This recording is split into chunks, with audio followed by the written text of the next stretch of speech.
Isang karangalan ang kaloob ni Merica Chan sa Cotabato City at sa Bangsamoro Region matapos na manalo sa SEA Games. Si Chan, na anak ni dating Cotabato City Councilor Cristina Tan Chua, ay silver medalist ng Taekwondo Women's 62 kilogram Kirogi sa katatapos namang na 33rd Southeast Asian Games sa Thailand.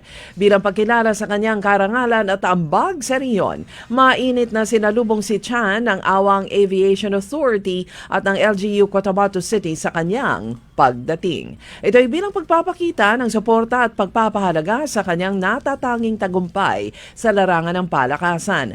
Ang pagkapanalo ni Chan ay itinuturing na inspirasyon hindi lamang sa mga atleta kundi maging sa buong komunidad ng Bangsamoro na patuloy na nagpapakita ng husay at determinasyon sa pandaigdigang entablado.